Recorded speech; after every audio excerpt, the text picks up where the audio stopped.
ఇప్పుడు ఒక పీరియడ్ అయిపోయింది, నెక్స్ట్ పీరియడ్కి సిద్ధం చేసుకుంటాం. Good morning ma'am. మార్నింగ్. ఏది ఎవరు రాలే? ఎవరు రాలే. 1 month వరకు వాళ్ళు హాలిడేస్ తీసుకుంటారు. ఎందుకో? వాళ్ళకి వైరస్ ఫీవర్స్ వచ్చినాయండి. సరే కూర్చో. నీకు రాలే? గ్రేట్. సరే ఎందుకులే, ఇంకా నువ్వు చదువుకో, వేరే సబ్జెక్ట్స్ నీ ఇష్టం.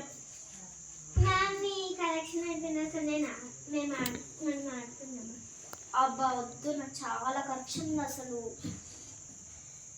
నీకు నచ్చింది చేసుకో, కానీ చాలా సైలెంట్గా చేయి. నువ్వు కావాలంటే ఈ కరెక్షన్లో హెల్ప్ చేయి, కానీ వద్దు, నేను ఆడటం టైం లేదా. ఎప్పుడు వస్తా ఉన్నారు? 1 month. మరి 1 month దాకా నేను ఇప్పుడు నీకు ఒక్కదానికి చెప్పాలా? నీకదే చెప్తా, నువ్వు పంపి సరేనా? రేపటి నుంచి చూద్దాం. నువ్వైతే కాల్ చేయి అందరికి. క్లాస్ టీచర్ చెప్పిందా కాల్ చేయమని? చెప్పింది. మరి ఇంటికి వెళ్ళగానే కాల్ చేయి ఫస్ట్. అయితే హోంవర్క్స్ ఎలాగో ఉండవు కదా, నీకు ఇన్కంప్లీట్స్ ఉన్నాయి రాసుకో. ఏమి హిందీ లాంటివి సబ్జెక్ట్స్ నిన్ననే కంప్లీట్ అయిపోయింది. అయితే నువ్వు వేరే వాళ్ళకి రాస్తావా? వేరే వాళ్ళు అంటే మీరు నిన్న చెప్పారు కదా పిక్నిక్ కదా అని అన్ని బుక్స్ ఇంట్లో పెట్టండి. ఓకే, కబోర్డ్ ఖాళీ అవుతుంది కదా. Okay okay.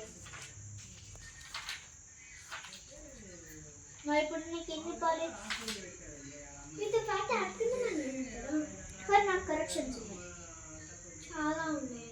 2 ఉన్నాయి అంతే. ఓకే, దాని తర్వాత ఆడుకున్నా మాట్లాడి చదువుకుంటా. సరే, కానీ మరి నేను అడుగుతా. ఓకే. పేరు లగావు బాయి, పేరు లగావు బతీసే. కానీ అన్ని సబ్జెక్ట్స్ చదవాలి. నాకు ఇది బ్యాక్ బెంచ్ స్వీట్ కాబట్టి 1 hour.